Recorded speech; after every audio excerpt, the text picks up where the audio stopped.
Bom, chegamos com mais um Potter Entrevista. A gente tá nessa temporada chamada Daqui Pra Frente, a gente tá entrevistando pessoas diversas. Nas outras temporadas a gente pegava um assunto e trazia pessoas que pensam diferente uma da outra, né? E aí você escolhia qual o caminho que você quer trilhar. Agora não, agora mudou um pouquinho, a gente quer ouvir pessoas de mundos diferentes. Já que a pandemia tá afetando todo mundo, a gente quer ouvir pessoas de mundos diferentes pra gente saber como é que isso tá sendo afetado. Então... a gente está recebendo hoje aqui, você já clicou, já leu ali quem é, né? Fernando Meirelles, seja bem-vindo, tudo bem? Obrigado pelo seu tempo. Obrigado pelo convite, estamos aqui. Fernando, não é nenhuma pergunta, mas eu quero começar com ela de alguma maneira, né? Como é que tu imagina que vai ser daqui pra frente? Agora eu não te falo nem, eu sei que é uma pergunta muito ampla, muito vasta, mas assim, depois eu quero entrar mais na tua área mesmo de atividades. Mas o que tu imagina? O que tá acontecendo agora que tu pode imaginar que vai mudar ou que não vai mudar? Se isso é temporário ou não, por favor. Eu gostaria que algumas fichas caíssem para todo mundo, se possível. E porque né, a gente estava numa velocidade, o mundo numa velocidade, numa intensidade que parecia que era impossível você brecar aquele troço. E de repente esse vírus que é, né, invisível, ele não respeita religião, barreiras políticas, estados, ele parou todo mundo. Então a gente viu que é possível parar. Eu falo isso porque eu sinto que esse Covid é uma crise, ela é grande, ela está trazendo muitos óbitos, tudo isso, mas ela não é nada perto do que está se desenhando aí na frente se a gente pensar na crise do clima. Eu estou nesse tema profundamente, já faz uns 15 anos, e cada vez mais preocupado. E se esse Covid é uma onda que parou o mundo, a crise do clima, que é mais 10, 12 anos, já vai estar em cima da gente, é um tsunami, assim. Então, essa seria uma ótima hora para todo mundo repensar a maneira da gente estar nesse planeta. Não dá mais para a gente viver como a gente vivia. Mas não sei se isso vai acontecer, porque o mercado está louco para voltar a fazer negócio como sempre fez, né? A gente, de alguma forma, todo mundo está descobrindo, né, Fernando? Eu estou gravando contigo com uma criança correndo e gritando aqui. A gente está descobrindo que algumas coisas são absolutamente supérfluas na nossa vida. Obviamente que eu vou fazer uma brincadeira, mas calça jeans já não uso mais. Né? Estou 60 dias na cama, mas vou precisar usar quando o mundo, entre aspas, tiver esse novo normal. Óbvio que tu pega uma questão que também engloba todo mundo, mas não chamava a atenção de todo mundo. Parte desse preceito teu de que a gente está entendendo que a gente precisa de menos, e aí isso vai desenvolver a pandemia nos forçou a dizer, cara, vamos dar uma freada, porque entra um pouquinho de entendimento filosófico, né, a gente precisa de tudo isso, a gente precisava gastar tudo isso, a gente precisava, sei lá, consumir tudo isso, é mais ou menos essa a tua ideia de observação? Não tem nenhuma dúvida que todo mundo sentiu que tem mais e consome mais e vai em mais balada do que precisa. E quando eu falo em crise do clima, né, a gente fala, né, de um planeta não sustentável e tal, a gente vive desse jeito por causa dessa demanda de consumo, porque a gente quer mais, a gente quer mais, a gente quer mais. Então você tem que produzir mais, porque todo mundo quer mais. Então dar essa reduzida individual é um troço muito... É um caminho positivo, é sensato. Então, eu pessoalmente, estão caindo muitas fichas assim, nesse período. Estou usando ele para, enfim, desde de ler o que eu não tinha, que eu sempre quis ler e não li, assistir o que eu sempre quis assistir e não conseguia, fazer meditação. Eu entrei num outro mood, assim, num outro modo. Eu espero ser uma pessoa antes e depois desse Covid. É uma oportunidade incrível que eu não estou perdendo. Fernando, tu tá onde, exatamente? Eu estou em São Paulo agora. Trancado em São Paulo. Estou em casa em São Paulo, mas estou indo para a fazenda agora, sábado, amanhã. Fico lá, acho que uns 10 dias. Bom, tu já começou a trazer alguns insights pra gente de mudanças em ti, né? Isso obviamente afeta o teu trabalho, né, Fernando? A gente tem uma coisa que tá pegando, todo mundo tá postando, que tá vendo filmes, que tá vendo séries. Esse é o trabalho teu, né?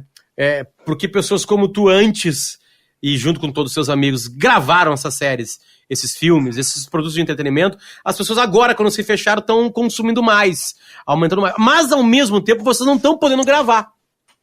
né? Tipo assim, fechou tudo, as ideias pararam, se tu tava num projeto não pode mais aglomerar, porque atrás das câmeras tem uma multidão que trabalha em cima disso aí, né?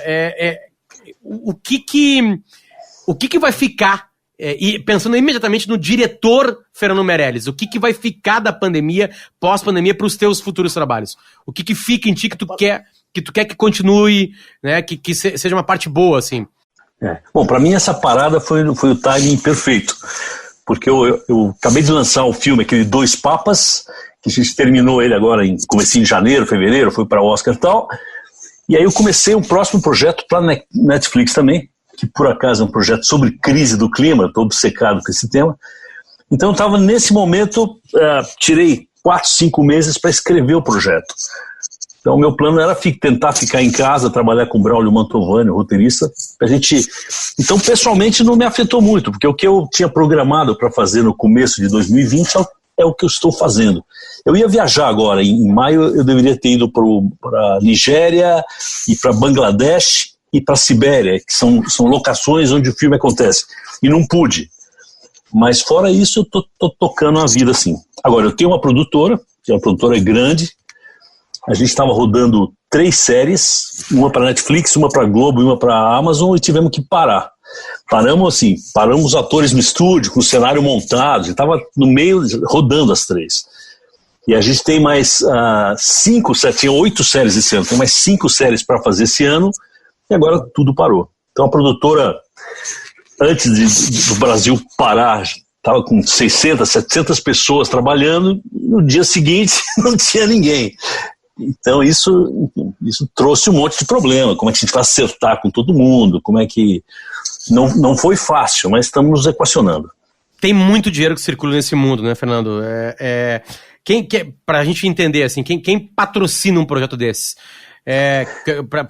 Para depois eu avançar na pergunta de o que isso pode ter sido afetado também. Nessas séries que pararam, uma era a Globo, como eu falei, outra era a Netflix e a outra era a Amazon. São projetos o da Netflix, não é nenhum segredo, é a segunda temporada de uma série chamada Irmandade. Sim. A primeira está no ar, já estava começando a rodar a segunda. E da Globo e da Amazon são projetos que eles não divulgaram, eles preferem não contar ainda. E esse dinheiro vai diminuir? Pós a crise vai ter isso? Não.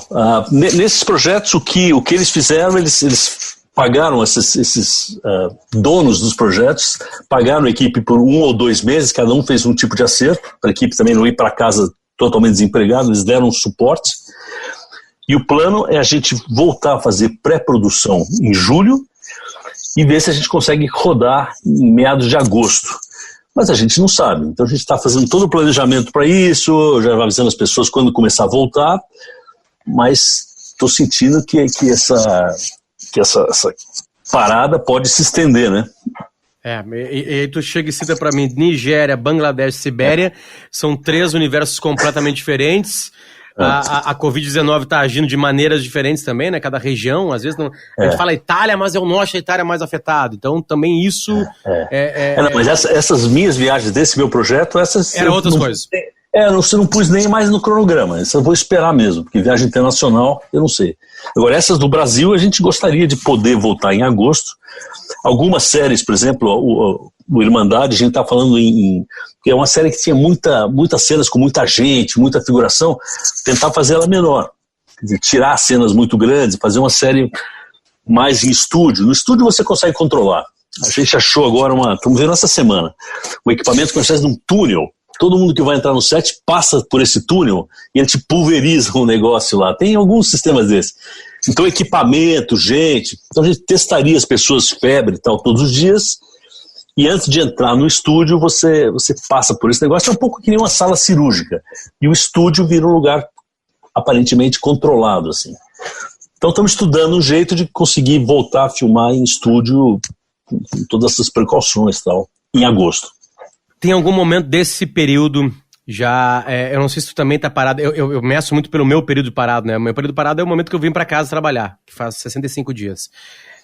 Que deu algum medo, Fernando?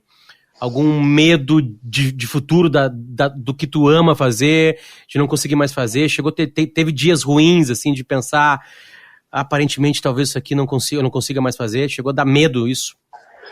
Eu tenho um medo, na verdade, tive uns momentos ruins assim, mas não em relação a mim ou a minha empresa, cara, porque eu enfim, trabalhei pra caramba na vida, tenho 60 anos e tô com a vida ganha, assim, então, se tudo parar por 10 anos, 15 anos, eu vou continuar tendo a minha vida, não tem... Mas muito medo com o país, cara, do jeito que está indo o país e a questão de desemprego, um monte de gente que não consegue, que tem que se expor, e agora com o governo completamente descolado da sociedade, né, que ficam os caras que ficam pensando as ideias que estão dentro da cabeça deles, parece que não enxergam o país. Então me envolvi um pouquinho, estou envolvido ainda com alguns movimentos, estou com um movimento junto com o Sebastião Salgado de pressionar o governo para proteção de territórios indígenas. Eu estou fazendo algumas ações desse jeito, mas isso me angustia muito. Eu ver a cada dia, enfim, o país num risco, muita gente no país num risco muito grande. Angústia é uma palavra que está aparecendo com os entrevistados. Angústia é uma situação difícil que você não pode reagir, que você não consegue nem atacar e nem se auto-atacar. Você fica paralisado, essa é a angústia. E eu olho para o Brasil assim e penso um pouco nisso. Os teus temas são múltiplos, a gente já te viu trabalhando, né, um diretor de cinema, e quando eu falo diretor de cinema, eu falo diretor de trabalhos audiovisuais. Tu já viveu muitos mundos, né, no mínimo uma obra-prima, chamada Cidade de Deus, e preciso te agradecer muito, tá falando um cara contigo de 41 anos, eu lembro do cinema que eu vi, do quão chocado eu fiquei de sair, ir pra bilheteria, comprar e de novo ver. Um cinema Vitória em Porto Alegre. Eu devia ter ficado no cinema, não pagava 2 vezes. Pois é, eu fiquei atordoado, assim, tipo, meu Deus do céu, o que acabou de acontecer na minha frente. Né, de depois ter os produtos, ver como é que foi a produção, uma coisa completamente, né, insana. E um dos teus grandes trabalhos foi trabalhar com as Olimpíadas. As Olimpíadas de Tóquio foram canceladas. Sim. Cancelado não, ainda adiado. Já cancelado. Adiado, desculpa, cancelado. Não, é que ontem eles levantaram a possibilidade de também, cancelar. Né? Isso aconteceu em épocas de guerra, né? A gente não teve Copa do Mundo, não teve Olimpíadas, e é o maior evento. Esse maior evento, o teu trabalho foi, e eu não sei se tu chegou a ter contato com a produção de Tóquio, porque nas festas tem um pouquinho do que vai ser, principalmente no encerramento, né, Fernando? Me ajuda. A tua mão também estava no encerramento? Ou só na abertura? Sim. Não, no encerramento não. Não. Era o mesmo grupo, mas era outro diretor. E tu não chegou a lidar com os japoneses, então? Não, mas a gente colocou na nossa abertura, tinha lá um grupo das colônias que formaram o Brasil, a gente fez uma sessão de Japão, com bandeira do Japão, um pouco também porque seria a próxima Olimpíada, tal, tinha essa conexão. E eles me convidaram para ir para lá o ano passado, para fazer uma espécie de workshop sobre como foi o nosso processo, enfim, acabei não indo para Tóquio, porque pegou justamente numa semana de lançamento do Dois Papas, mas eles tinham, enfim, eu tinha acertado tudo, depois tive que cancelar, mas eles tentaram fazer essa conexão. E aí a minha pergunta é, se tu estivesse muito próximo deles, o que passaria pela tua cabeça se a Olimpíada de 2020 fosse a do Rio de Janeiro, tu tivesse naquela insanidade de trabalho, meses antes o adiamento, qual é o tamanho desse adiamento, Fernando? Pra gente ter uma ideia do tamanho. Bom, o adiamento de uma Olimpíada é uma coisa gigantesca, mas só pensando na festa de abertura, o que passaria na tua cabeça há meses antes de falar assim, não vai rolar mais o Rio? O orçamento, a gente sabe assim, de Londres, que eles falam que, não oficial, o que foi gasto foi 400 milhões de dólares. Quer dizer, hoje com esse câmbio dá 2 bilhões de reais. Então, quando você gasta esse dinheiro, você está envolvendo muita gente, né? Muita empresa, E parar um transatlântico desse não é mole. E quando a gente fez, já foi uma situação muito difícil, assim. Porque quando a gente foi convidado, o nosso orçamento seria bem mais modesto que o de Londres, seria perto de 80, 100 milhões de dólares, que é imenso, para uma abertura é muito. E aí durante o processo, durante 6 meses, a cada 2 meses a gente fala, olha gente, tem que cortar, vai ser 60, tem que cortar, acabamos fazendo com, acho que foi 20 milhões de dólares, custou acho que 80 milhões de reais, que dava uns 20 milhões de dólares. Então o nosso processo foi muito dolorido, porque foi só cortar, e tinha ideias, daí falava, olha, não, tira essas 3 mil pessoas, põe 80, tira esse negócio, põe, e foi só enxugar. Mas a gente se divertiu. Aí foi lindo. Mas eu imagino Tóquio ter que parar o... Nossa, é muito... Quem tá perdendo isso tudo, né? Será que tem seguradora? Eu fico... É um negócio monstro, cara. O tamanho é monstro. E os atrasos de falar, porque todo mundo, as pessoas criticaram que Tóquio demorou para tomar uma decisão, né? Certamente é sabendo quem é que vai pagar o tamanho desse prejuízo, né? Uma coisa... Fora pacotes de viagem, hotel, tudo, né? Sem contar o que eles já montaram de estrutura, estádio. Nossa, realmente é um troço de bilhões. A gente já começa, a gente tá voltando um pouquinho no passado também para compreender o que pode aparecer na frente, né? O nome do conteúdo é esse, daqui para frente. Já... De alguma forma, Fernando, tu já começou a responder isso, né?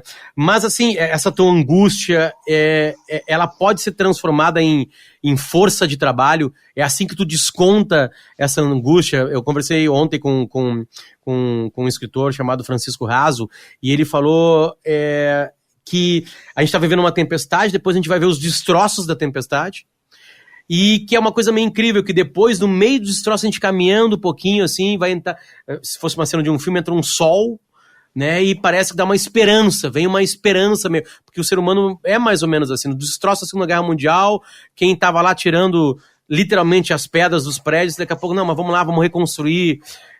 O Fernando tá trabalhando assim, para depois, tem também um pouco de esperança em ti. É uma bonita imagem mesmo, cara, essa ideia de... E é verdade, em toda morte tem um renascimento, né? Na carta do tarô da morte significa também que alguma coisa... E é isso que eu estava falando no início, né? Que eu espero realmente que essa experiência, que é muito dura para todo mundo, faça cair as fichas e que alguma outra maneira de viver nesse planeta a gente descubra. Bom, algumas coisas práticas devem mudar, com certeza. Essa história de comunicação online, de reunião online, de trabalhar em casa, isso acho que veio para ficar, né? Na minha área, toda essa área do cinema também, o que aconteceu é que salas de cinema estão fechadas e vão ficar fechadas até o fim do ano. Provavelmente muitas salas de cinema vão quebrar. A maior empresa americana de cinema, né, a AMC, eles têm milhares de salas pelos Estados Unidos inteiro. Elas estão com risco de desaparecer, assim, que é a maior exibidora do mundo. E o streaming está ganhando total força. Então, na minha área, essa vai ser, acho que, a grande mudança, né? A Netflix, a semana passada, passou em valor a Disney. A Disney caiu 40% o valor das ações, e a Netflix subiu 9%, agora a Netflix é maior que a Disney. Os estúdios que eram apoiados em exibição em salas de cinema, eles faziam aqueles filmes muito caros que se pagavam em 3 semanas com muita propaganda em salas. Agora não tem a sala. Então, ou esses estúdios mudam o tipo de projeto que eles fazem, ou eles não vão sobreviver. Porque mesmo quando voltar às salas, provavelmente o público já se habituou com o streaming, né? Elas devem voltar bem menores, né? As que sobrarem vai ser um mercado bem menor. Então acho que o tamanho de produção deve diminuir também. Não sei, tô chutando aqui. Fernando, como é que é a tua religiosidade? Eu sou um agnóstico, assim, mas eu tenho uma coisa meio holística, assim. Eu sinto que eu não acredito que exista um Deus que esteja me olhando, me julgando e que se importa comigo e que ouve a minha prece, nada disso. Mas eu acho que eu estou conectado com as coisas. Eu sinto que o planeta, não sou só eu, isso tem 500 pessoas que pensam isso, que o planeta é como um ser vivo. E cada um de nós é como se fosse um neurônio desse grande ser vivo. A gente faz parte de uma coisa... Então eu me sinto muito conectado com tudo. Mas eu não acredito num Deus que eu falo com ele, que você manda um e-mail, manda um WhatsApp, esse Deus que as pessoas conversam. Você até pode tentar conversar com a natureza, mas é uma coisa, é uma ligação mais... E como é que foi, porque eu pergunto isso, Porque tu colocou duas pessoas que tinham algum tipo de ligação direta com ele num filme, né? Lidou com isso de uma maneira diferente. Obviamente que o filme humaniza, né, de alguma maneira. Tem aquela famosa cena naquela salinha ao ladinho da Capela, né, Sistina ali, que é uma cena bem uma mistura de sentimentos, que aparentemente é o momento que eles se fecham, né? Eles se olham um para o outro e se consegue. Ali eles têm uma intersecção interessante entre eles também ali, né? E como é que foi pra ti isso? Esse agnóstico ter que lidar com dois papas, com esses dois pensamentos, mudou um pouquinho, o Fernando entrou, saiu mais agnóstico, menos agnóstico, teve uma mudança profunda nesse cara que precisou estudar esses personagens reais, né? Como é que foi balançada essa parte espiritual tua? Eu acho que eu caíram algumas fichas, assim. Eu acho que eu não me importava muito com essa coisa de religião, de espiritualidade, enfim. Já fiz meditação, tive umas experiências na vida, mas não era uma coisa... E depois desse filme, até por ter entrado em contato com tanta gente, que isso é o centro da vida, caíram algumas fichas, assim. Então acho que eu tenho até sentido mais essas conexões. Eu fiquei mais, não vou dizer mais religioso, mas talvez mais espiritualizado, assim. Acho que a gente tem alguma conexão que não é a conexão meramente racional ou física. A gente tem um outro nível de conexão entre a gente e o que está ao redor e tal.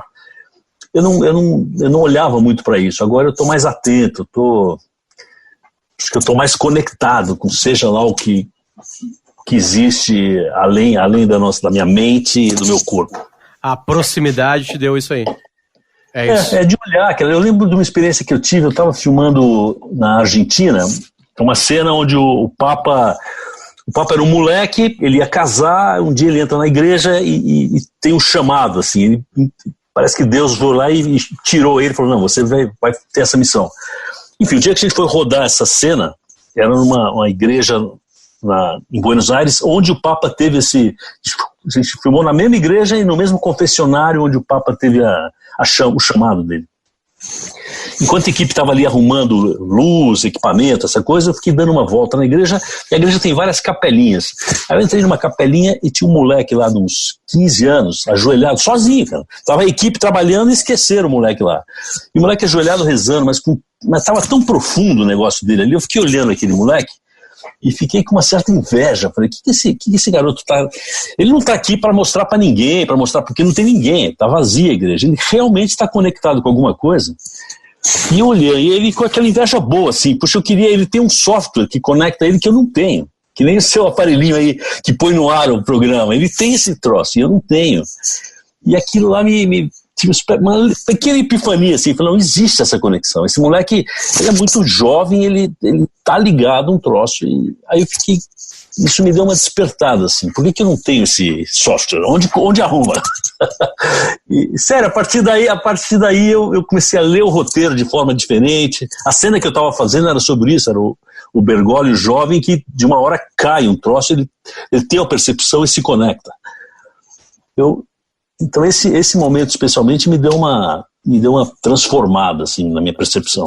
E tu sente essa transformada agora, no momento que o mundo para, que o momento está se olhando, é melhor de enfrentar assim, com essa tua sacudida? Porque tu contou essa relação de uma maneira tão vívida pra gente agora.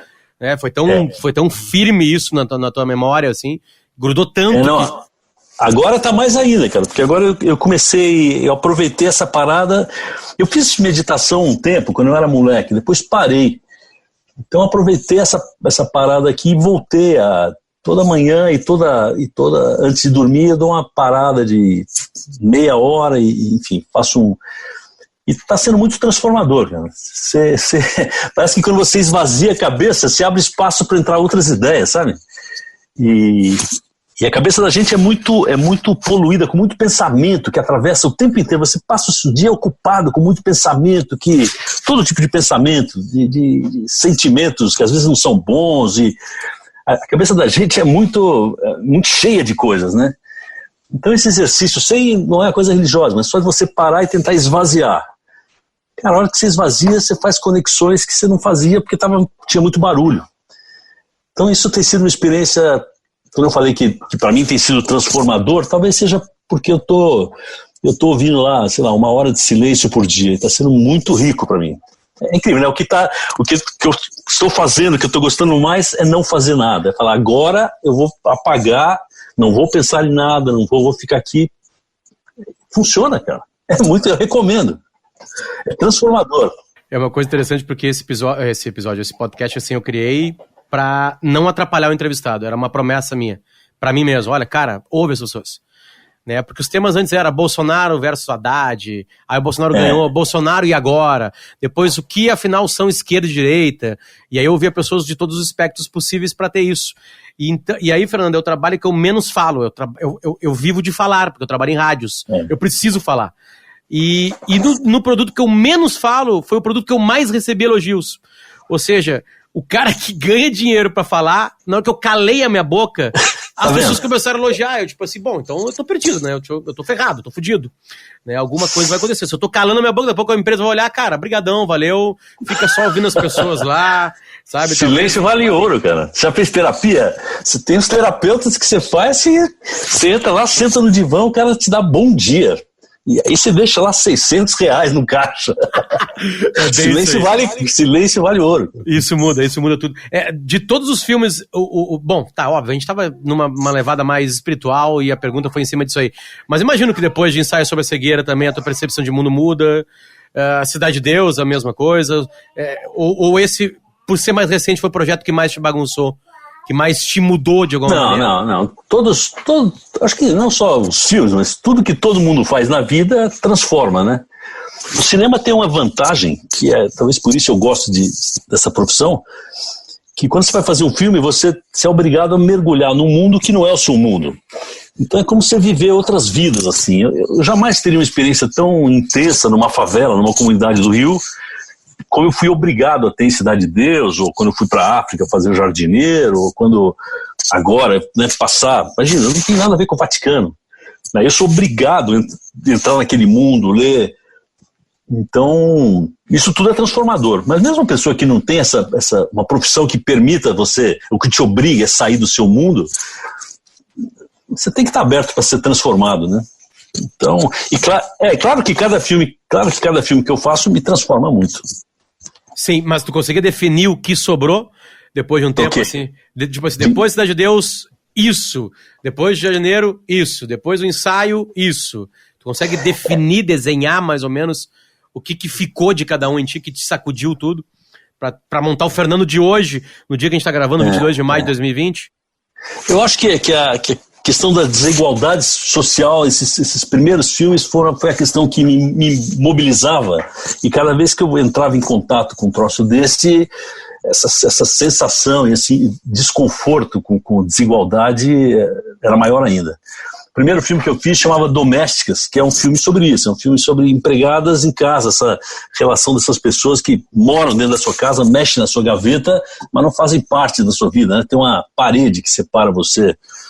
Aí depois Cidade de Deus, que também é sobre uma desigualdade social, né? Uma parte da sociedade que não faz parte do Brasil, eles são colocados como se fosse uma outra coisa que não se mistura com a vida do país.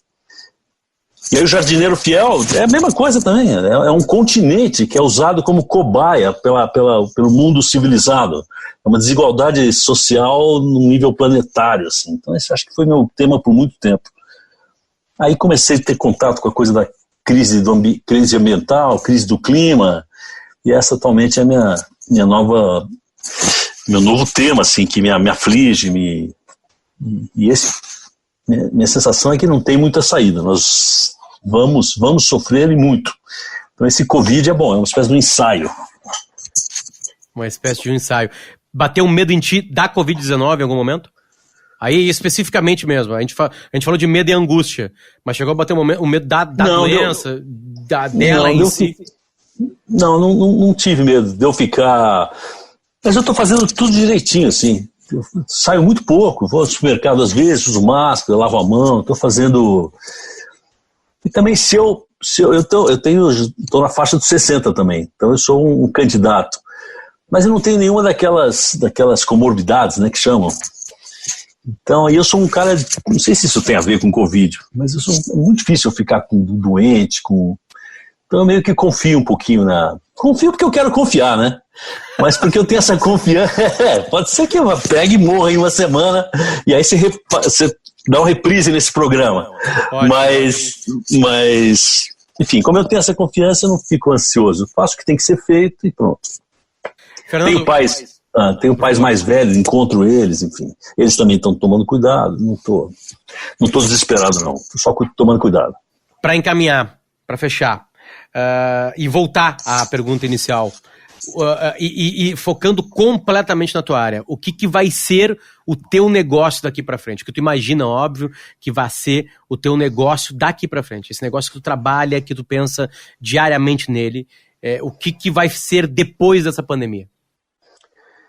Eu acho que agora, pelo menos essa safra que vem aí desses próximos 2 anos, devem ser filmes menores, mais filmes fechados, como eu falei, mais filmes de estúdio, menos mega produções. E a longo prazo também, eu acho que esse momento de produções, onde você tem 500 figurantes, tende a diminuir muito.